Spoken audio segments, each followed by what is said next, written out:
Hare Krishna. Thank you all. Shrimad Bhagavatam स्कंद संख्या 3, अध्याय संख्या 6 और श्लोक संख्या भी 6 है। श्लोक पढ़ता हूँ। हिरण्यमय सह पुरुषः सहस्र परिवत्सरान् अंडकोशे उवासप्सु सर्वसत्वो उपहृतः। हिरण्यमय सह पुरुषः सहस्र परिवत्सरान् अंडकोशे उवासप्सु सर्वसत्वो उपहृतः। अनुवाद में पढ़ता हूँ। श्रील प्रभुपाद लिखते हैं, हिरण्य के रूप में विख्यात विराट विश्व पुरुष 1000 दिव्य वर्षों तक ब्रह्मांडों के जल पर स्थित रहे और सब जीवधारी उनमें शयन करते रहे। नाउ एनीबडी विल रिपीट अनुवाद एंड देन तात्पर्य मींस परपट। अनुवाद। विराट पुरुष जो हिरण्यमय कहलाता है, ब्रह्मांड के जल में 1000 देवी वर्षों तक रहता रहा और सारे जीव उसके साथ शयन करते रहे। तात्पर्य: जब भगवान गर्भोदक्षाई विष्णु के रूप में प्रत्येक ब्रह्मांड में प्रविष्ट हो गए तो आधा ब्रह्मांड जल से भर गया। लोको, ब्रह्मा, आकाश इत्यादि की विराट अभिव्यक्ति जो हमें दृष्टिगोचर होते हैं, पूर्ण ब्रह्मांड की केवल आधी है। अभिव्यक्ति के पूर्व तथा ब्रह्मांड के भीतर विष्णु के प्रवेश करने के बाद 1000 दैवी वर्षों की अवधि होती है। महत तत्व के गर्भ में प्रविष्ट किए गए सारे जीव सभी ब्रह्मांडों में गर्भोदक्षाई विष्णु के अवतार के साथ विभाजित हो जाते हैं और वे भगवान के साथ तब तक शयन करते रहते हैं जब तक ब्रह्मा का जन्म नहीं हो जाता। ब्रह्मांड के भीतर ब्रह्मा ही प्रथम जीव होता है और अन्य सारे देवता तथा जीव उन्हीं से जन्मते हैं। मनुष्य जाति के आदि पिता मनु है, अतएव संस्कृत में मानव जाति मनुष्य कहलाती है। विभिन्न शारीरिक गुणों वाला मानव विभिन्न लोकों में विभाजित किया जाता है। हरे कृष्णा। हरे कृष्णा। थैंक यू माता जी, थैंक यू वेरी मच। तो इसमें जो है दिव्य वर्षों की चर्चा हुई है, तो थोड़ा सा जो है डिवीजन ऑफ टाइम समझते हैं कि टाइम को शास्त्रों में कैसे डिवाइड किया गया है। तो 2 मिनट लगेंगे। 2 परमाणु मिलके एक अणु बनता है। ध्यानपूर्वक सुनिएगा। 2 परमाणु मिलके एक अणु बनता है। 3 अणु मिलके एक त्रसरेणु बनता है। 3 त्रसरेणु मिलके एक त्रुटिका बनती है। 100 त्रुटिका मिलके एक वेधा बनती है। 3 वेधा मिलके एक लव बनता है और 3 लव मिलके एक निमेष बनता है और 3 निमेष मिलके एक क्षण बनता है और 5 क्षण मिलके एक काष्ठा बनती है और 15 काष्ठा मिलके एक लघु बनता है और 15 लघु मिलके एक नाड़िका बनती है और 6 नाड़िका मिलके एक प्रहर बनता है। जब हम दोपहर, मॉर्निंग का पहला प्रहर, मॉर्निंग का दूसरा प्रहर, मॉर्निंग का तीसरा प्रहर, रात्रि का पहला प्रहर, इस तरह की चर्चा करते हैं, तो ये उस प्रहर के पहले का परिमाण है। सोचिएगा कितना डेप्थ है टाइम के अंदर, जो शास्त्रों में लिखा हुआ है। आजकल हमें वो डेप्थ अवेलेबल नहीं है। अब 8 प्रहर मिलते हैं तो एक दिन और रात बनती है। 4 प्रहर दिन के और 4 प्रहर रात के। 15 दिन और 15 रात को काउंट किया जाता है तो एक पक्ष होता है, एक शुक्ल पक्ष और कृष्ण पक्ष। जो हम काउंट करते हैं आज के दिन, तो हमें मालूम है कि कृष्ण पक्ष चल रहा है, एक शुक्ल पक्ष चल रहा है। तो 15 दिन और 15 रात का एक पक्ष होता है। 2 पक्ष मिलके एक मास बनता है। 2 मास से एक ऋतु बनती है और 6 मास से एक अयन बनता है, दक्षिणायन और उत्तरायण। वो 6 महीने का पीरियड होता है। 2 अयन मिलके एक वर्ष बनता है। ये जो एक वर्ष है, जो हम लोगों का एक वर्ष है, वो देवताओं का एक दिन और एक रात है। दैवी एक दिन और एक रात है। अब आते हैं कलयुग पे। कलयुग है 4,32,000 साल का, द्वापर है 8,64,000 साल का, त्रेता युग है 12,96,000 साल का और सतयुग है 17,28,000 साल का। एक चतुर्युगी के अंदर 43 लाख और 20,000 वर्ष होते हैं। 71 प्लस 1/14 1/14 चतुर्युगी जो है दैट इज 1 मनु's लाइफ और 14 मनु है टोटल। और यही जो है समय होता है जब एक मनु की लाइफ बीतती है तो एक प्रलय आती है। 1000 चतुर्युगी होते हैं तो ब्रह्मा का एक दिन है, 1000 चतुर्युगी में ब्रह्मा की एक रात्रि है, और अगर जो है ब्रह्मा का कंप्लीट डे कहलाता है तो ब्रह्मा का अहोरात्र कहलाता है। ब्रह्मा का एक महीना, ब्रह्मा का एक कंप्लीट मंथ, ब्रह्मा का एक साल, ब्रह्मा का कंप्लीट ईयर और ब्रह्मा के 100 साल, ब्रह्मा की पूरी लाइफ। ये हमारा जो है समय का परिमाण है। हम इसके हिसाब से अगर चलेंगे तो हम देखेंगे कि बहुत ही डेप्थ है, बहुत ही डिटेल है। अब यहाँ पर जो है लिखा जा रहा है, दो बार लिखते हैं कि विराट विश्व पुरुष 1000 दिव्य वर्षों तक ब्रह्मांडों के जल पर स्थित रहे। 1000 दैवीय वर्षों तक। सोचिएगा वो समय हमारे हिसाब से कितना लंबा होगा, कितने किसकी उसकी डेप्थ होगी। अब आते हैं यहाँ पर कि महतत्व की चर्चा हुई है। महतत्व क्या है ये जानने का प्रयास करेंगे। और जो प्रलय आती है, जो हम कहते हैं कि एक प्रलय के भी कई रूप हैं, उसमें ब्रह्मा जी का एक दिन की भी चर्चा हुई है और ब्रह्मा जी की पूरी लाइफ की भी चर्चा हुई है। तो भगवत गीता के अंदर 8वें अध्याय के 18वें श्लोक में बात होती है कि ब्रह्मा के दिन के शुभारंभ में सारे जीव अव्यक्त अवस्था से व्यक्त होते हैं, जब रात्रि आती है तो पुनः अव्यक्त में विलीन हो जाते हैं। मीन्स ब्रह्मा की लाइफ के बाद, ब्रह्मा के 100 साल की चिंता नहीं कर रहे हम, एक रात की चिंता कर रहे हैं, 1 डे एंड 1 नाइट। एक दिन के बाद जब रात्रि आती है तो असहायवत मीन्स जीवों के पास कोई चॉइस नहीं होती, वो ऑटोमेटिकली जो है जीव यहाँ से डिसअपीयर होके और विष्णु के, महाविष्णु के शरीर में प्रवेश कर जाते हैं। क्या क्या जाता है सोच लीजिएगा।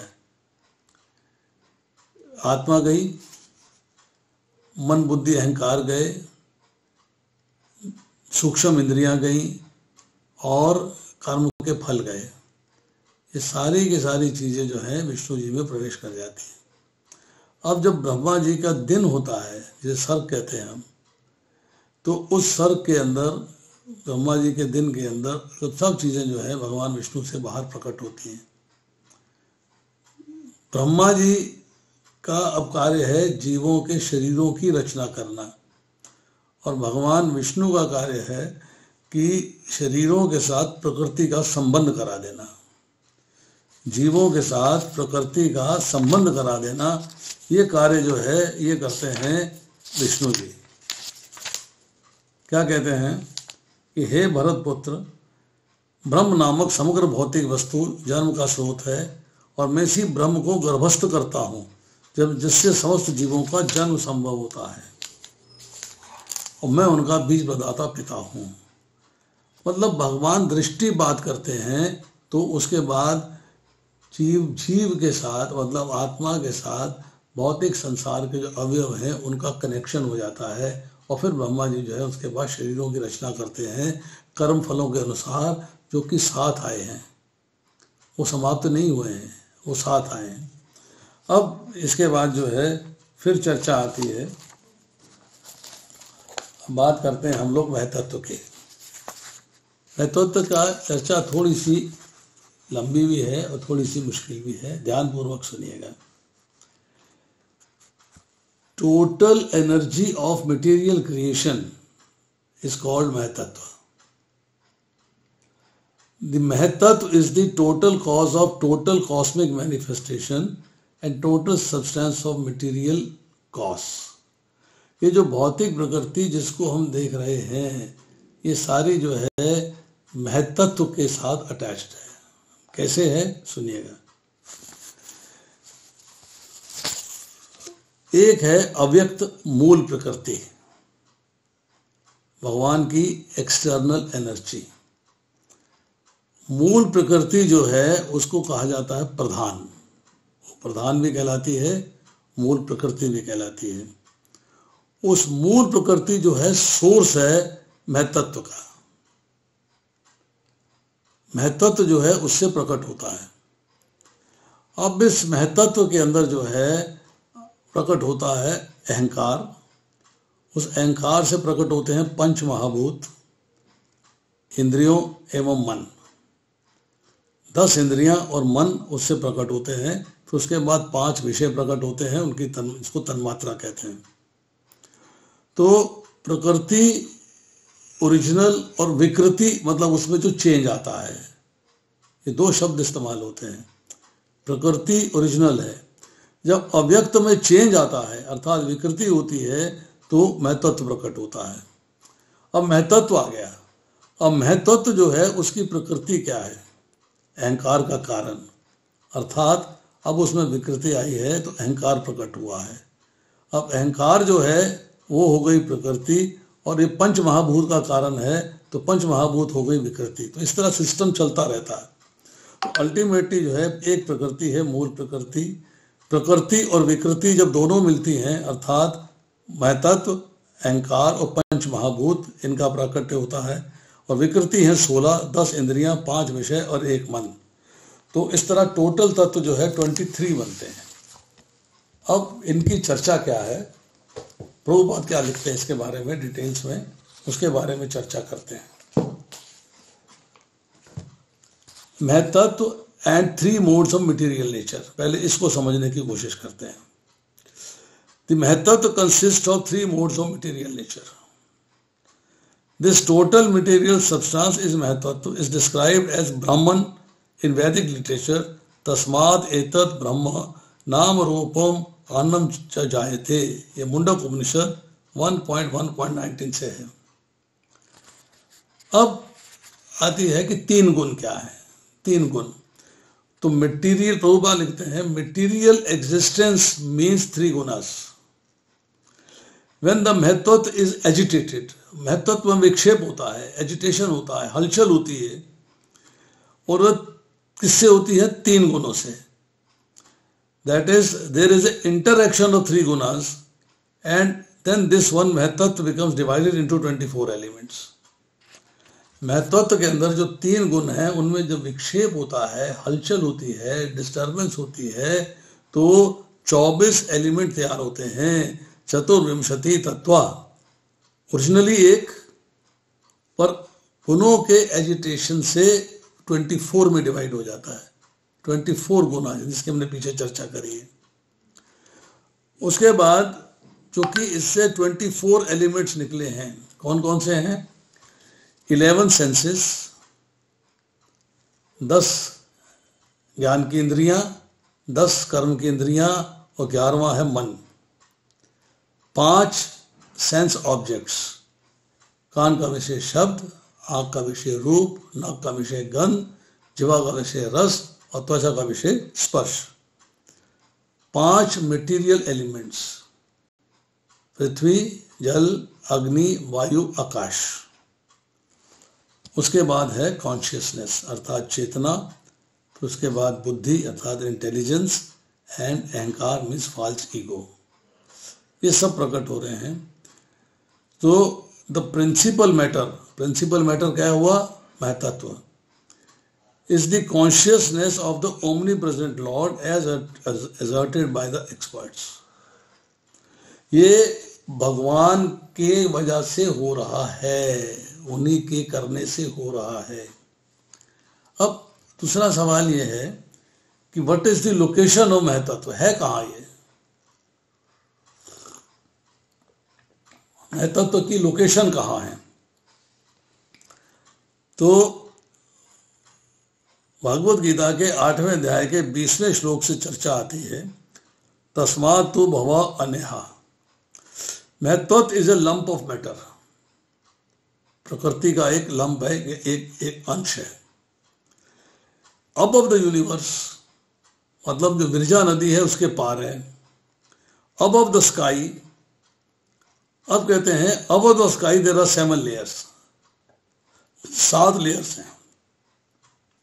हर लेयर 10 गुना ज्यादा है प्रीवियस लेयर से।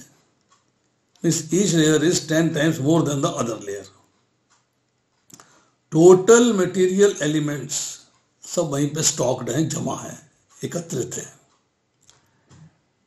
Then these varieties take place and above that महतत्व there is a spiritual world।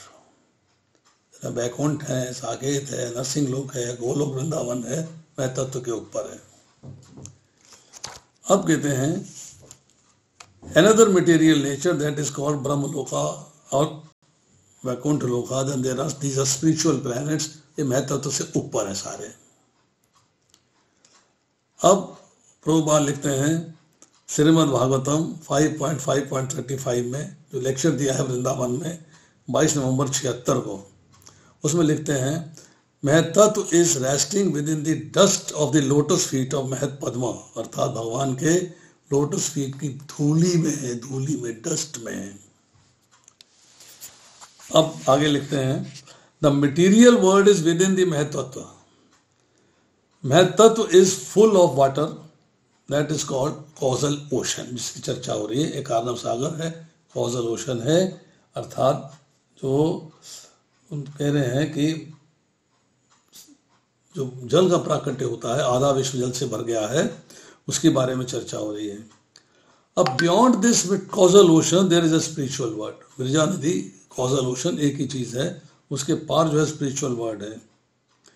तस्याह परे परव्योमा, paravyoma means spiritual sky, and त्रिपद भूतम सनातनम, त्रिपद भूतम means material manifestation is only 1/4 energy of the supreme lord। भगवान की शक्तियों का 1/4 हिस्सा है बस। this inferior energy is only 1/4 manifestation of this energy। 3/4 manifestation of energy is spiritual word and that is sanatanam, चेतन चैतामृत मध्य लीला। अब एक इसको एक्सप्लेन करने के लिए एग्जाम्पल दिया गया है। एग्जाम्पल है क्लाउड का। इसमें जो है कहते हैं material nature has beginning and an end, but the spiritual nature has got no beginning and no end. अब यहाँ पर जो है कहते हैं कभी कभी जो है जैसे स्नोफॉल होती है, we see the whole sky is covered with a cloud, but actually the cloud is covering only a significant part of the whole sky. सारी स्काई हमें दिखाई नहीं देती है, हमें एक पोर्शन दिखाई दे रहा है उसका, हमें दिखता है कि वहाँ पे बादल आए हुए हैं।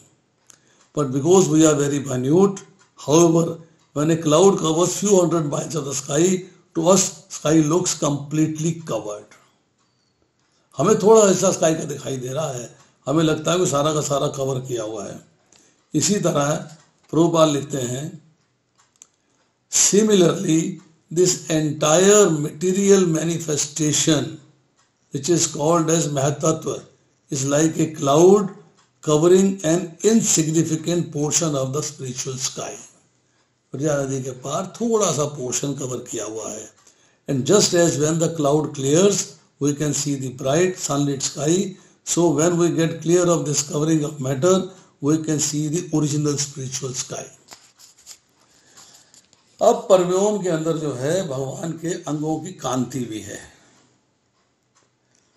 मेटीरियल एनर्जी के ऊपर है भगवान के अंगों की कांति, अर्थात रोशनी। जो मायावादी हैं, जो निराकारवादी हैं, जो भगवान के आकार को नहीं मानते हैं, भगवान को रोशनी का पुंज मानते हैं, उनका ज्ञान यहीं तक लिमिटेड है कि वो कहते हैं भगवान रोशनी का पुंज है, क्योंकि रोशनी के पार वो भगवान को नहीं देख पाते कि जिनसे रोशनी का उदय हो रहा है। ईशोपनिषद के 15वें मंत्र के अंदर भक्त जो है भगवान से प्रार्थना करता है, हे भगवान अपने मुखमंडल के आगे से अपने किरणों का आवरण हटाइए, कवर जो है किरणों का है उसको हटा दीजिए, मैं अब आपके मुखमंडल के दर्शन करना चाहता हूँ। वो दर्शन करना चाहता है। तो यहाँ पर यही कहा जा रहा है कि जब वो मैटर की कवरिंग हटती है, परव्योम के आ जाता है हमारे पास, जिसमें कि रोशनी है, उसके पार फिर वैकुंठा प्लैनेट्स हैं और फिर गोलोक वृंदावन है। अब आती है चर्चा थोड़ी सी कि what is the connection between spiritual sky and mahattattva and material sky, तीनों में कनेक्शन क्या है। अप्रोवा लिखते हैं fate of living entities, those fortunate living entities who catch the truth and surrender unto the lotus feet of Vasudeva after many births. बहु नाम जन्म नामन्ते ज्ञानवान वा प्रपद्यते वासुदेवम सर्वमिति सा महात्मा सुदुर्लभा. Join the eternally liberated souls and thus are allowed to enter into the kingdom of Godhead. After this, each fortunate living entities need not come again within the occasional material creation. But those who cannot catch the constitutional truth are again merged into Mahatattva. वो महातत्व में मर्ज हो जाते हैं at the time of analysis of material creation, जब प्रलय का समय आता है तो महतत्व में प्रवेश कर जाते हैं. और महतत्व अल्टीमेटली भगवान विष्णु का पार्ट है. When the creation is again set up, this महतत्व is again let loose and this महतत्व contains all ingredients of material manifestations including the conditioned souls. सब कंडीशन सोल्स के मन, बुद्धि, अहंकार, सूक्ष्म इंद्रियां और उनके कर्मफल सब महतत्व में प्रवेश कर जाते हैं. Mahattattva is like a cloud in the clear sky. In the spiritual sky the effulgence of Brahma is spread all round and whole system is dazzling in spiritual light. वही जो मैंने रोशनी की चर्चा करी है आपके साथ. The mahattattva is assembled in some corner of that vast unlimited spiritual sky and a part of which is thus covered by mahattattva called the material sky. इसको समझना है. जो स्पिरिचुअल स्काई है विरजा नदी के पार अर्थात ओशन, कॉजल ओशन के पार, उसके एक छोटे से हिस्से के अंदर जो है महतत्व प्रेजेंट है. नंबर 1, वहां पर अनलिमिटेड स्पिरिचुअल स्काईज हैं, बहुत अकाउंट है, वो लोग वृंदावन सबसे टॉप के ऊपर है. And the part which is covered by the mahattattva is called material sky. जितना हिस्सा उसके अंदर जो है महतत्व ने कवर किया हुआ है उसको जो है मटेरियल स्काई कह देते हैं. But real sky is the spiritual sky, that is called paravyoma. When that paravyoma partially is clouded with mahattattva, that is called material world. उसी परव्योम विरजा नदी के पार, कॉजल ओशन के पार एक छोटा सा हिस्सा जो है वो महतत्व है. This is the position of material world. Material world is also existing in the spiritual world but is covered and in a fragmental segment. भगवान की बहिरंगा शक्ति है तो भगवान के साथ होगी ना, अलग तो नहीं हो सकती उनसे. So this part of the spiritual sky called Mahatattva is only an insignificant portion of the whole spiritual sky, and within this Mahatattva there are innumerable universes. Shrimad Bhagavatam 1.3 पहला स्कंद, तीसरा अध्याय, श्लोक संख्या 1 से 3. प्रभुपाद का लेक्चर है सैन फ्रांसिस्को, मार्च 28, 1968 में. अब आती है creation, maintenance and analysis and mahattattva. इन तीनों का कनेक्शन क्या है? तो यहां लिख रहे हैं कि there are 2 types of dissolution. एक है ब्रह्मा जी जब निद्रा में जाते हैं, जैसे मैंने आपसे चर्चा करी, दैट इज नैमितिक प्रलय. ब्रह्मा जी निद्रा में चले गए. And at the end of Brahma's life, 100 साल जब ब्रह्मा जी के हो जाते हैं, तब कैलकुलेशन बहुत लंबी है. 8 6 4 0 0 0 0 0 into 30 into 12 into 100 solar years. इतना लंबा समय है ब्रह्मा जी के 100 वर्षों का. Then there is complete annihilation of the entire universe. पूरी सृष्टि समाप्त हो जाती है. इसकी डिटेल्स पढ़ने हैं तो विष्णु पुराण में जाना पड़ेगा. And both the periods, both material energy called Mahatattva and the material marginal energy called Jiva Tattva merge in the person of Supreme Lord. अब भगवान में प्रवेश कर गए. महतत्व भी चला गया, इसके अंदर जीव भी थे, मन, बुद्धि, अहंकार, साथ में आपकी सूक्ष्म इंद्रियां और साथ में आपके कर्मों के फल, सारे के सारे जो है भगवान के शरीर में प्रवेश कर गए. The living beings remain asleep within the body of the Lord until there is another creation of the material world. And that is the way of creation, maintenance and annihilation of material manifestation. Srimad Bhagavatam, Canto 1, Chapter 10, Verse 21. अब एक प्रलय हो गई ब्रह्मा जी के, एक रात्रि का समय आया जब एक महाप्रलय हो गई, जब ब्रह्मा जी के 100 साल हो गए। एक सर्ग हो गया रात्रि के बाद जब सारा जो है प्रकट हो गया, और एक महासर्ग हो गया ब्रह्मा जी के जीवन के 100 साल के बाद जब दोबारा से प्राकट्य होता है। अब प्रभुपाद कहते हैं at the time of devastation, प्रलय के समय, the entire Cosmos containing all created moving and non moving entities, जड़ एवं चर एवं अचर दोनों तरह के एंटिटीज जो हैं, enter your transcendental body and is held there without difficulty, भगवान के अंदर प्रवेश कर जाते हैं बिना किसी तकलीफ के। Eight the end of the millennium, when the personality of God had Narayana lays down within the water of devastation, Brahma began to enter into him along with the creative elements, and I also entered through his breathing. ये भगवान कह रहे हैं कि मैं जब प्रकट करता हूँ तो ब्रह्मा जी भी प्रकट होते हैं, इसलिए गर्भोदक शाही विष्णु की नाभि कमल से जो है ब्रह्मांड प्रकट हुए हैं और उनके टॉप पे ब्रह्मा जी बैठे हुए हैं। तो आप कभी साउथ में जाओ ना, तो साउथ में जो है भगवान कृष्ण के बारे में कम और विष्णु के बारे में ज़्यादा डिटेल्स हैं। आदि केशव, पद्मनाभम, श्रीरंगम, श्रीरंगपट्टनम, बहुत जगह पे जो है आपको भगवान विष्णु की डिटेल्स मिलेंगी। वो सारी डिटेल्स के अंदर जो है वो गर्भोदक शाही विष्णु की डिटेल्स हैं, उनके नाभि कमल से जो है कमल की नाल निकली है, ऊपर ब्रह्मा जी विराजमान है।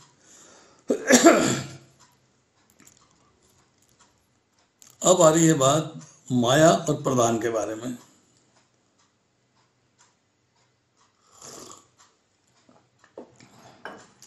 Material nature acts in two capacities.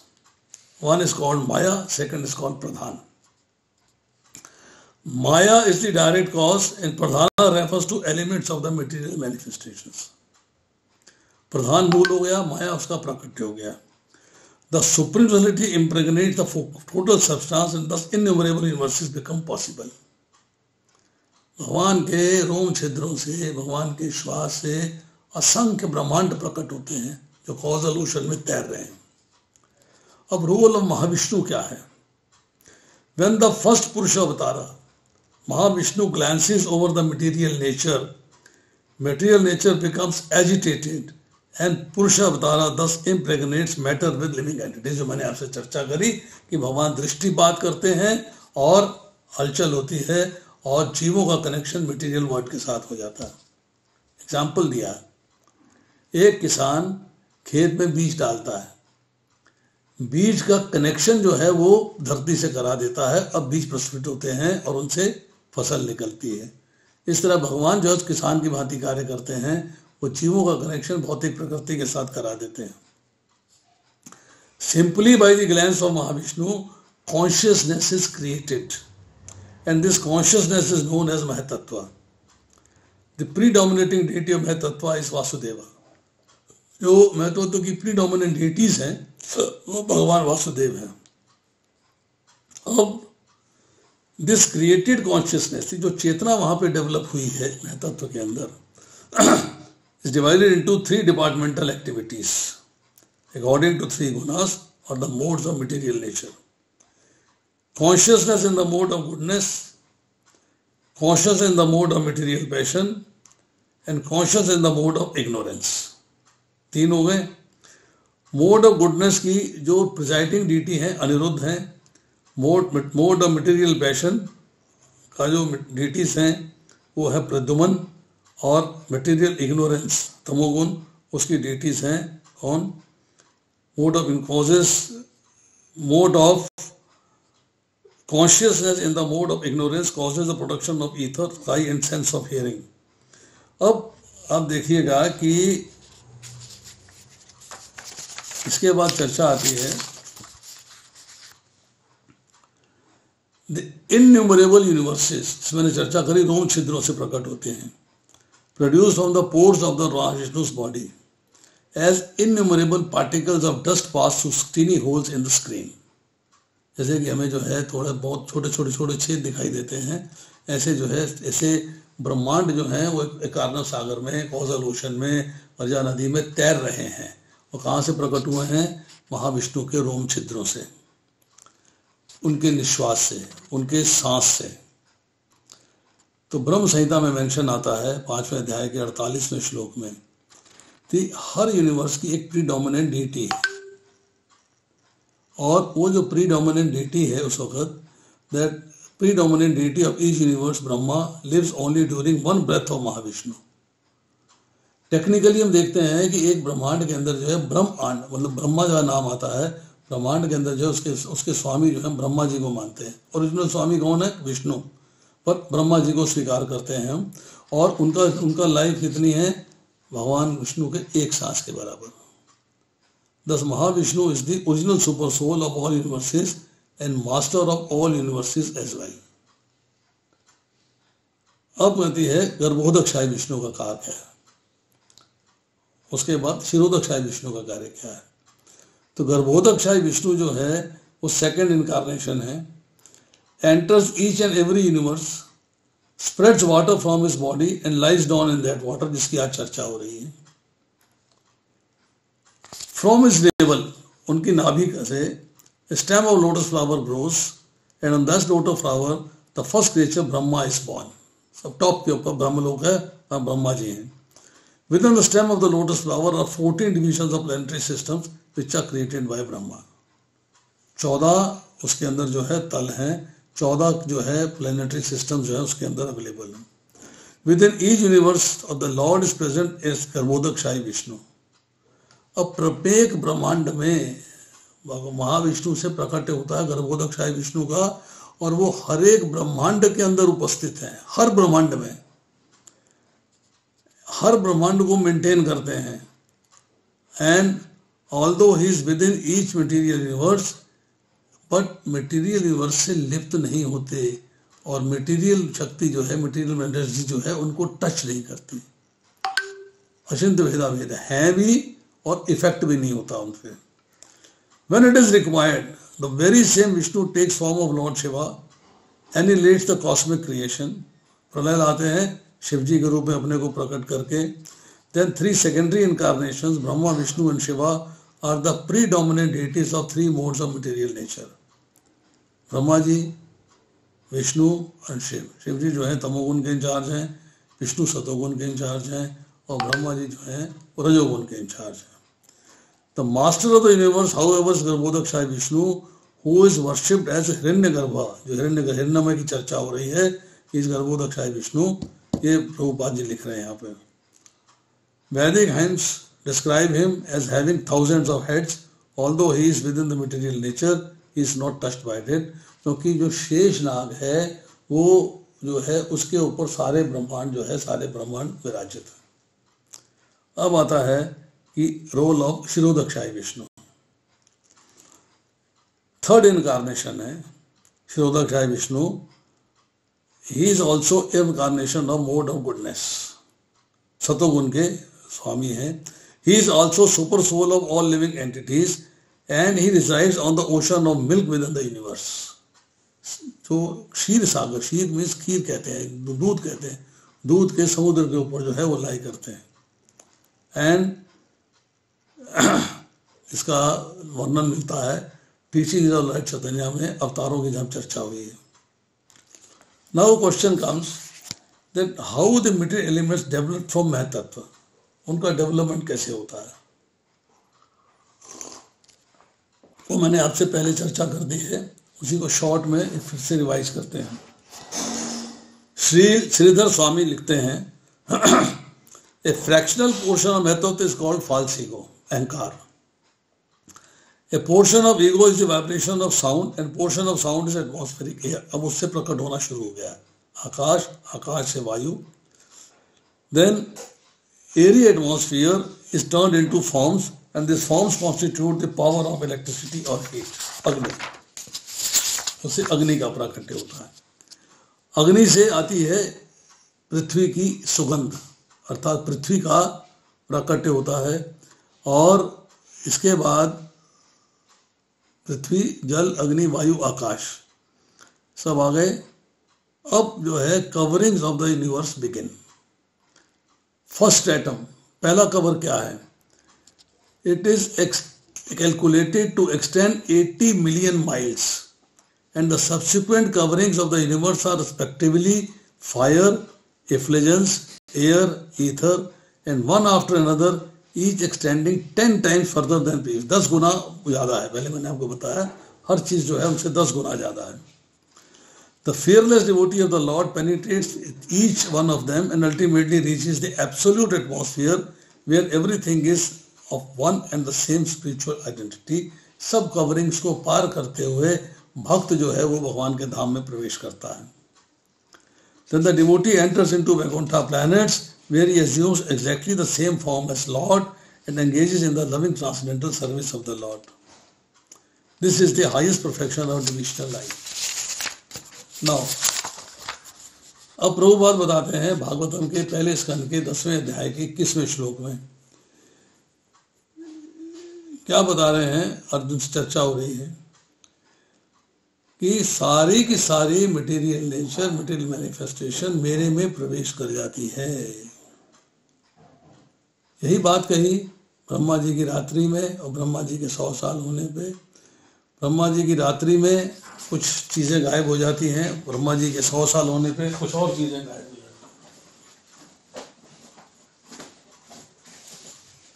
अब देखिए थोड़ी सी उसकी भी चर्चा करते हैं आपके साथ।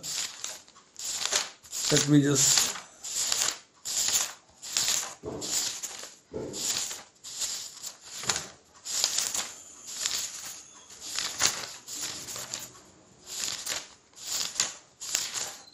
give me 2 minutes.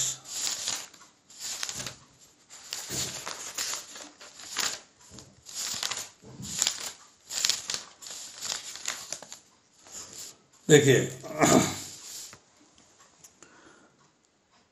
जब प्रलय होती है, प्रलय, और एक होती है महाप्रलय, 2 धातु की मैंने आपसे चर्चा करी। 14 के 14 लोग डिस्ट्रॉय हो जाते हैं। जब ब्रह्मा जी की रात्रि आती है, दिस इज कॉल्ड कल्प। एक कल्प के अंदर ब्रह्मा जी की रात्रि आती है तो ऊपर के 4 लोग जो है डिस्ट्रॉय नहीं होते। कौन से? सत्यलोक, तपोलोक, जनलोक और महरलोक। बाकी जो है डिस्ट्रॉय हो जाते हैं। अब आती है एक जिसमें कि हम कहते हैं महाप्रलय, जो प्राकृतिक प्रलय है, जिसमें भगवान विष्णु सो रहे होते हैं और ब्रह्मा जी के 100 वर्ष पूरे होने पर आती है। उसके अंदर 14 के 14 लोग डिस्ट्रॉय हो जाते हैं। वे 14 लोग कौन से हैं? व्हाट आर दिस 14 लोकस? टॉप पे है सत्यलोक, उसके बाद है तपोलोक, उसके नीचे है जनोलोक, उसके नीचे है महरलोक, उसके नीचे है स्वर्गलोक, उसके नीचे है भुवरलोक, उसके नीचे है भूलोक। जो भूलोक है वो पृथ्वी अर्थात मनुष्यों का स्थान है। जो भुवरलोक है वो पृथ्वी और सूर्य के बीच का स्थान है। वहां पर सिद्ध लोग रहते हैं एवं मुनि लोग रहते हैं। जो स्वर्गलोक है वो सूर्य एवं ध्रुव के बीच का स्थान है, वहां देवता रहते हैं। जो महरलोक है वो ध्रुव लोक से 1 करोड़ योजन दूर है, वहां ऋषिगण रहते हैं। जनलोक जो है वो महरलोक से 2 करोड़ योजन दूर है, वहां मानस मुनि रहते हैं। और जनलोक से 8 करोड़ योजन दूर है तपोलोक, वहां वैराज ऋषि रहते हैं। और उसके ऊपर है सत्यलोक, जहां ब्रह्मा जी रहते हैं। अब आते हैं कि जैसे मैंने पहले बताया, विष्णु पुराण में चर्चा आती है 2 खंड के 7वें अध्याय के 19वें श्लोक में कि यक्ष, किन्नर, किम पुरुष, राक्षस, विद्याधर, गंधर्व, अप्सराएं, चारण, सिद्ध, प्रेत, पिशाच, भूत अरुक, पतंग, निशाचर सारे के सारे जो है डिस्ट्रॉय हो जाते हैं। ये नीचे के लोकों में हैं, ऊपर के 4 लोग जब छोड़ देते हैं, जब ये नैमित्तिक प्रलय होती है, ये सब डिस्ट्रॉय हो जाते हैं। अब पृथ्वी लोक से नीचे है अतल, उसके नीचे है वितल, उसके नीचे है सुतल, उसके नीचे है तलातल, फिर महातल, रसातल और पाताल, और पाताल से नीचे है शेषनाग, जिनके जो है फनों के ऊपर सारा ब्रह्मांड विराजमान है। अब अतल के अंदर जो है रहते हैं बला नाम के 96 मैजिकल आर्ट्स है जिनके पास, ऐसे जो है डेमोनिक साइंटिस्ट हैं। इंटॉक्सिकेशन, सेक्सुअल आर्ट्स उनके पास अवेलेबल है। उसके बाद है वितल, वितल में है हतकेश्वर, मतलब जो शिव जी की एक्सपेंशंस हैं, और भाविनी देवी। उसके नीचे है सुतल, बलि महाराज का स्थान। उसके नीचे है तलातल, मय दानव का स्थान। उसके नीचे है महातल, जिसमें कद्रू है और देवता है। उसके नीचे है रसातल, जिसमें दैत्य हैं और दानव हैं। उसके नीचे है पाताल, जिसमें नागलोक के अधिपति रहते हैं।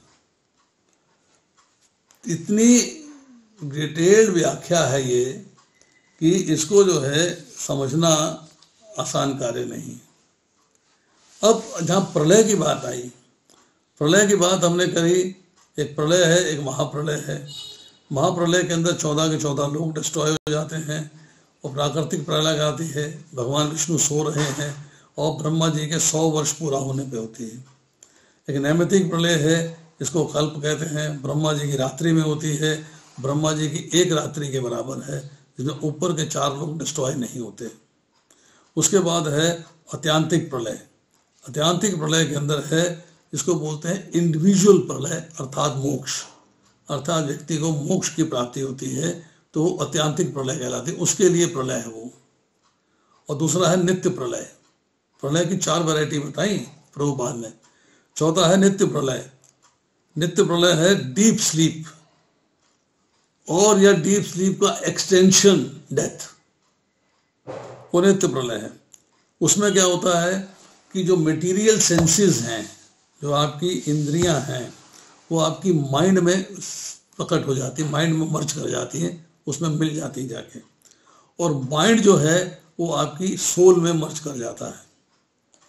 और जब अवेकनिंग होती है तो सोल से मन का प्राकट्य होता है, फिर मन से इंद्रियों का प्राकट्य होता है।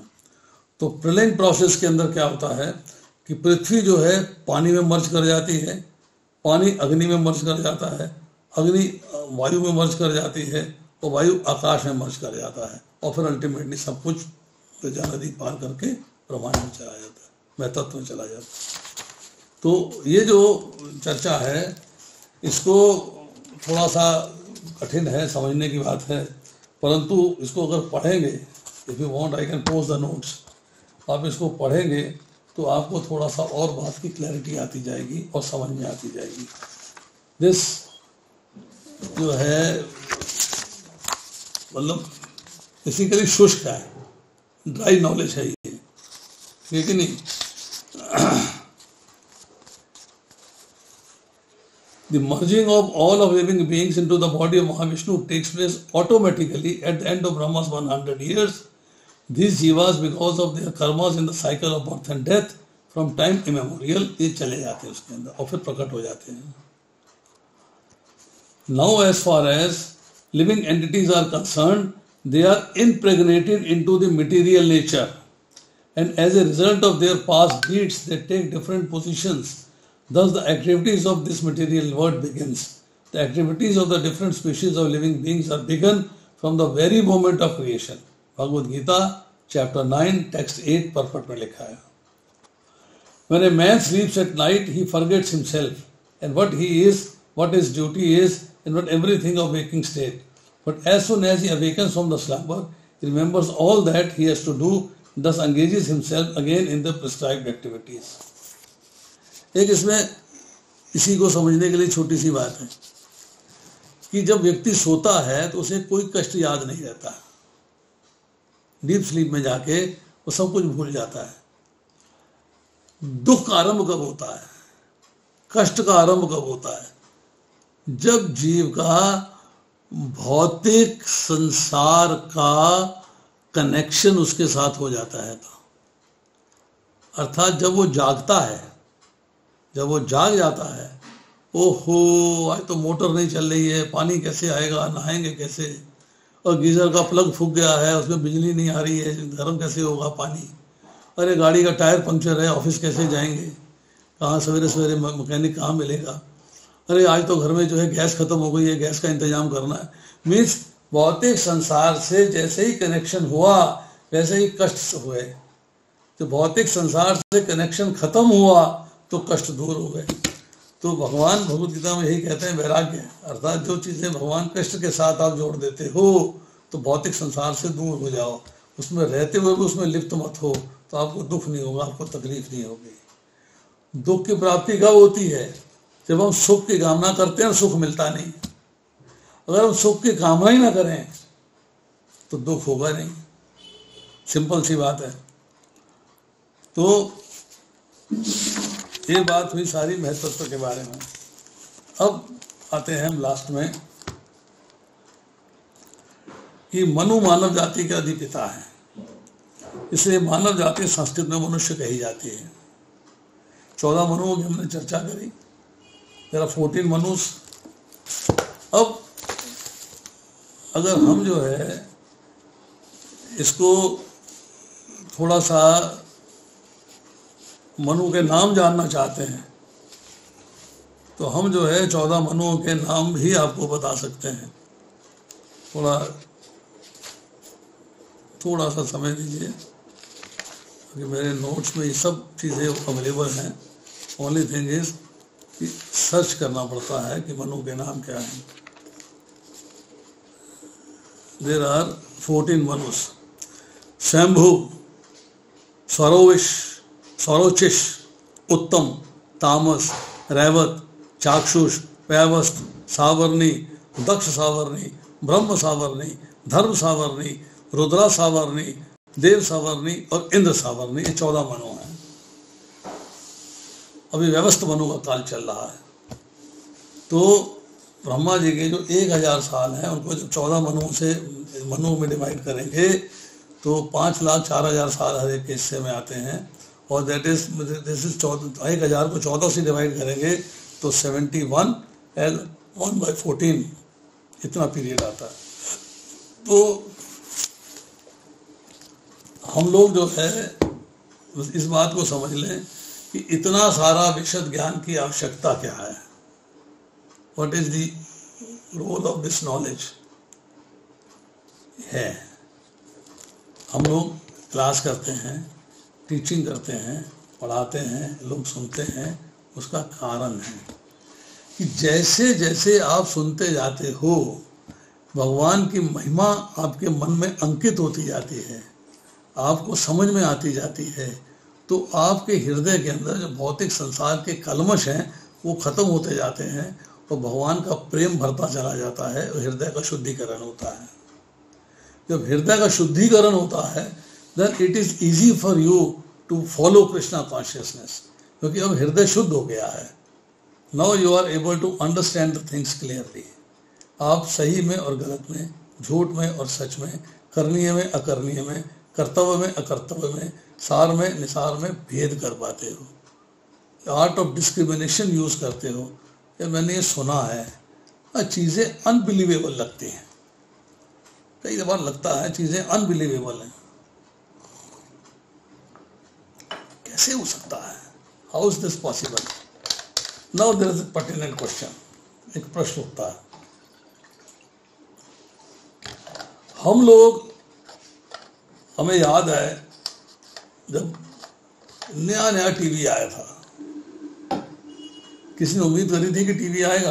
Did somebody believe?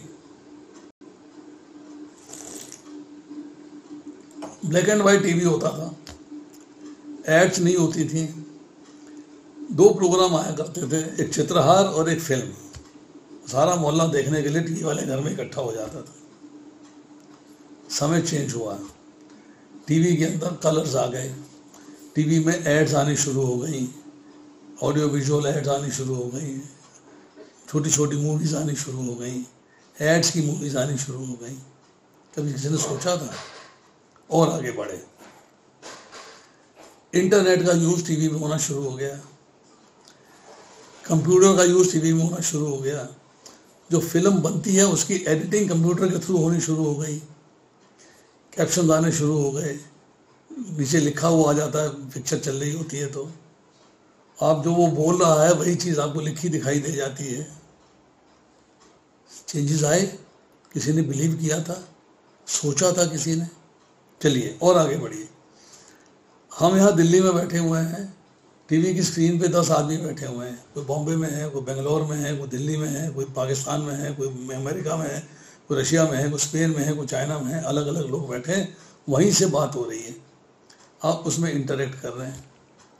हम पढ़ा करते हैं कि महाभारत के अंदर इंद्र जो है अपने राज में दरबार में बैठा, स्वर्गलोक में बैठा हुआ पांडवों की सभा में इंटरफियर कर देता था, उपस्थित हो जाता था। अनबिलीवेबल, पर आज बिलीवेबल हो रहा है। आज अगर जो है सर्जिकल स्ट्राइक होती है उसका वीडियो बन जाता है, उसके माथे पे जो हेलमेट पहना हुआ उसके अंदर वीडियो लगा हुआ है, कैमरा लगा हुआ है, वो वीडियो बना लेते हैं। एयर स्ट्राइक होती है उसका वीडियो बन जाता है। अब मोहल्ले में झगड़ा हो जाए उसका वीडियो लोग बना लेते हैं, पोस्ट कर देते हैं। ये चीज़ें अनबिलीवेबल थी, आज से पहले कभी सोचा नहीं था कि ये होंगी। तो इस तरह जो चीज़ें भागवतम में लिखी हैं, जो चीज़ें पुराणों में लिखी हैं, हमें आज की डेट में अनबिलीवेबल लगती हैं, क्योंकि भाई हमारी नॉलेज, अपना ज्ञान हमारा वहाँ तक नहीं पहुँचा है। जिस दिन पहुँच जाएगा उस दिन बातों में विश्वास होना शुरू हो जाएगा। हो सकता है हमें ना हो, हमारे आने वाली पीढ़ियों को होगा। They will start understanding, yes this is the reality, this is the truth. वो उसको फॉलो करना शुरू कर देंगे। तो इसलिए जो है हमें भागवतम, भगवद गीता, चैतन्य चरितामृत, पुराण, शास्त्र, वेद, उपनिषद, उपपुराण, वेदांग, उपवेद, इन सब पे जो है विश्वास करना होगा। यस, जो इसमें बताया गया है। आज की डेट में भी बहुत सारे ऐसे साइंटिस्ट हैं जिन्होंने स्पेस में रिसर्च करी है, स्पेस साइंटिस्ट हैं, वो कहते हैं हमें ज्ञान वेदों से मिला है, वेदों ने हमें मोटिवेट किया है, वेदों से हमें बेसिक स्ट्रक्चर पता लगा है, वेदों से बेसिक ज्ञान मिला है, तो हम इसको जो है स्पेस में एयरक्राफ्ट भेज पाए। तो इसलिए जो है यहाँ पर जो बताया जा रहा है, एक कारनाथ सागर की चर्चा हो रही है, कौशल की चर्चा हो रही है, ब्रह्मांड की चर्चा हो रही है, भगवान विष्णु के नाभि कमल से प्रकट हो रहा है, इन सब बातों को जो है हमें समझना होगा। एक फेथ होना चाहिए, एक विश्वास होना चाहिए, दृढ़ विश्वास होना चाहिए। आज इतना ही, शेष फिर। Thank you very much. तो किसी का कोई प्रश्न है तो पूछ सकता है। जिसने अभी कहा था पोस्ट करने के लिए, तो आई पोस्ट दिस, मैं किसी दिन जो है इसको पोस्ट कर दूंगा ग्रुप के अंदर, टॉपिक ढूंढ के। इट्स वेरी डिटेल्ड, 6-7 पेजेस हैं, 1 2 3 4 5 6 7 पेज हैं इसमें, 7 पेजेस है सारा। ये प्रभुपाद के डिफरेंट लेक्चर से मैंने जो है कंपाइल किया हुआ है, अलग अलग लेक्चर से कंपाइल किया हुआ है, भागवतम से कंपाइल किया हुआ है, मुंडक उपनिषद से कंपाइल किया हुआ है, प्रभुपाद के परपट से कंपाइल किया हुआ है, प्रभुपाद की कन्वर्सेशन से कंपाइल किया हुआ है, प्रभुपाद की मॉर्निंग वॉक से कंपाइल किया हुआ है, प्रभुपाद के लेक्चर्स डिफरेंट कंट्रीज में, डिफरेंट प्लेसेस में दिए हुए हैं, उनसे कंपाइल किया हुआ है। Okay Prabhu ji, thank you very much. हाथ खड़ा है कीर्ति मुकुंद प्रभु का। Hare Krishna Prabhu ji, thank you so much. Today is a wonderful lecture. Give me Prabhu ji, give me please note share करेंगे प्रभु जी? कर देंगे प्रभु, मेरा क्या है, सब आप ही का है। Thank you so much. नहीं प्रभु जी, एक्चुअली मैं ऑफिस में था तो प्रभु जी आज नोट्स मिल